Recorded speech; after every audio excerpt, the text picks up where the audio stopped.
매일 성경 묵상을 돕는 해설 가이드입니다. 안녕하세요. 묵상 코치입니다. 함께 읽고 나눌 말씀은 누가복음 12장 49절에서 59절까지 말씀입니다. 49절에서 53절은 분쟁을 주러 왔다 라는 내용입니다. 예수님은 압달락에서 심판이 생각하지 않는 날 알지 못하는 시간에 임할 것을 예고하셨는데 이제는 불을 땅에 던지러 왔다고 선언하십니다. 이전 본문에서 불은 심판의 의미로 사용되었고 구약의 여러 본문에서도 심판과 관련이 있습니다. 불은 심판과 더불어 정하는 기능을 갖고 있습니다. 불이 땅에 던져지면 악인들과 의인들 간의 분리가 일어납니다. 악인들에게서 분리된 의인들은 불로 정화된 자들입니다. 정화된 의인들은 예수님이 전하신 복음에 긍정적 태도로 반응하고 그를 받아들인 사람들입니다. 역설적으로 불이 던져지면 악인의 심판에 이르고 죄인으로서 예수님의 복음을 영접하는 사람들은 정화됩니다. 하지만 하늘에서 던져진 불이 온 땅을 태우기 시작한 것 같은 현 상황이 아직은 일어나지 않았습니다. 죽음의 세례를 통해 땅에 심판이 주어질 것입니다. 이런 점에서 난해 구절인 이 불이 이미 붙었으면 내가 무엇을 원하리요 라는 것은 심판의 실현을 의미하기보다 심판에 대한 소망을 의미합니다. 이 심판은 예수님의 죽음을 통해 실현될 것이며 예수께서 긍정적으로 반응한 사람들에게는 정화, 곧 구원이 됩니다. 불의 이미지는 자연스럽게 50절에 세례로 이어집니다. 세례 요한은 예수님이 성령과 불로 너희에게 세례를 베풀 것이요 라고 선포했는데 불로 세례를 주실 예수님은 먼저 세례를 받으실 것입니다. 세례는 예수님의 죽음을 상징합니다. 십자가 죽음은 그를 믿지 않는 자에게는 심판을, 그를 받아들인 자에게는 구원을 선포하는 두 가지 결과로 이어질 것입니다. 이미 예수님은 죽음을 목표로 예루살렘을 향해 올라가고 있다고 예고하셨습니다. 누가는 예수님의 변모 사건에서는 별세, 예수님이 예루살렘을 향해 가는 결심을 말씀하실 때는 승천이라는 용어를 사용함으로써 예수님의 목표가 예루살렘에서 죽음인 것을 알렸습니다. 예수님은 죽음을 뜻하는 세례에 대해서 그것이 이루어지기까지라는 표현에서 목적의 동사형을 사용하십니다. 이는 십자가의 죽음이 하나님이 그를 위해 준비하신 목적이고 우연한 사건이 아님을 의미합니다. 예수님은 자신에게 주어진 목적인 죽음을 이루기 위해 예루살렘을 향해 묵묵히 걷고 계신 것입니다. 개역개정에서 답답함으로 번역된 단어는 사로잡히다, 집중하다의 뜻을 갖고 있습니다. 목표점을 향해 전진하는 예수님의 의지를 강조하는 표현입니다. 예수님은 십자가의 고통을 알면서도 자신에게 주어진 하나님의 목표와 뜻에 집중하십니다. 왜냐하면 죽음의 세례를 통해서만 하나님의 목표, 즉 구원의 목적이 성취되기 때문입니다. 예수님이 구원의 길을 위해 목표점인 십자가를 향해 묵묵히 걸어가시고 목표를 완수하셨듯이 예수님을 따르는 사람들은 십자가의 복음에 집중해야 합니다.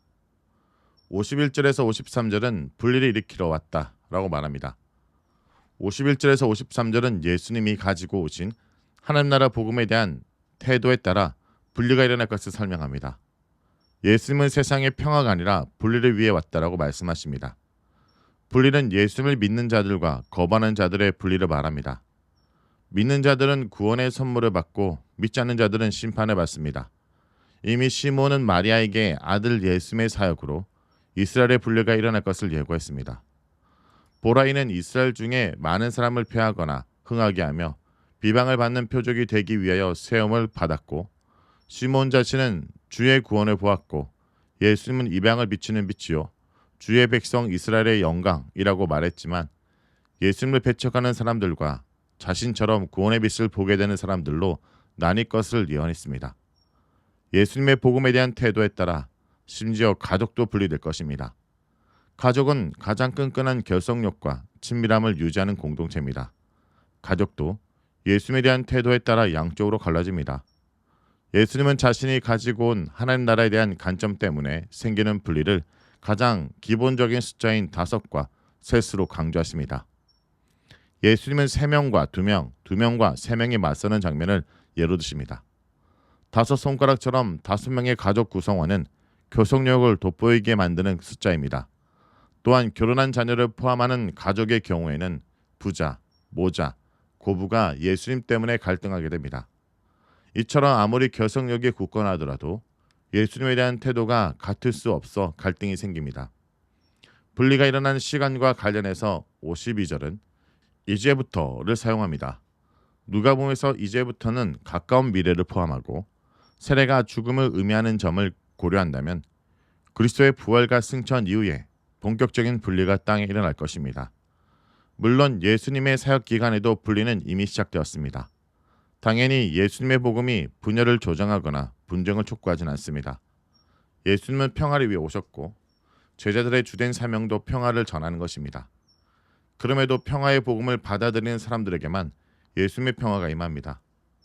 예수님의 평화는 모두가 아니라 믿는 자들만 경험하는 것이므로 양쪽의 분리가 일어날 수밖에 없습니다. 분리의 고통은 복음을 전하는 제자들이 겪는 삶입니다. 그럼에도 예수님을 따르는 자들은 십자가, 죽음, 즉 세례를 통해 주어지는 구원의 선물을 세상의 삶으로 변증함으로써 사람들을 분리의 건너편에 내버려 두지 않고 구원의 길로 초대하는 사명에 집중해야 합니다.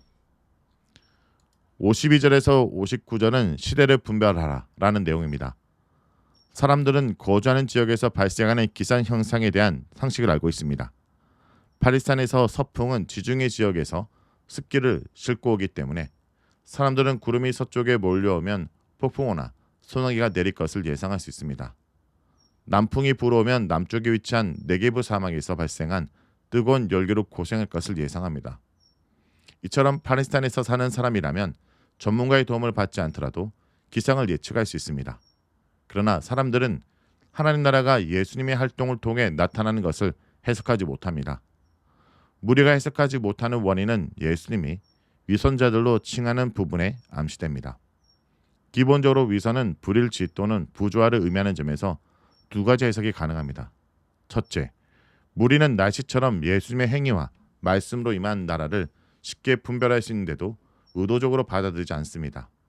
둘째, 무리는 예수님이 가지고 오신 나라를 스스로 해석할 수 있는데도 생각보다 무지합니다.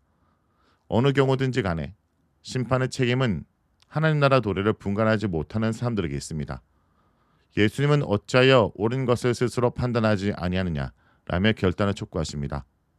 결단을 위해서도 앞의 경우처럼 상식적인 지식에 대해 언급하십니다. 만일 고발을 당한 경우 재판을 받기 전에 하해를 시도해야 합니다.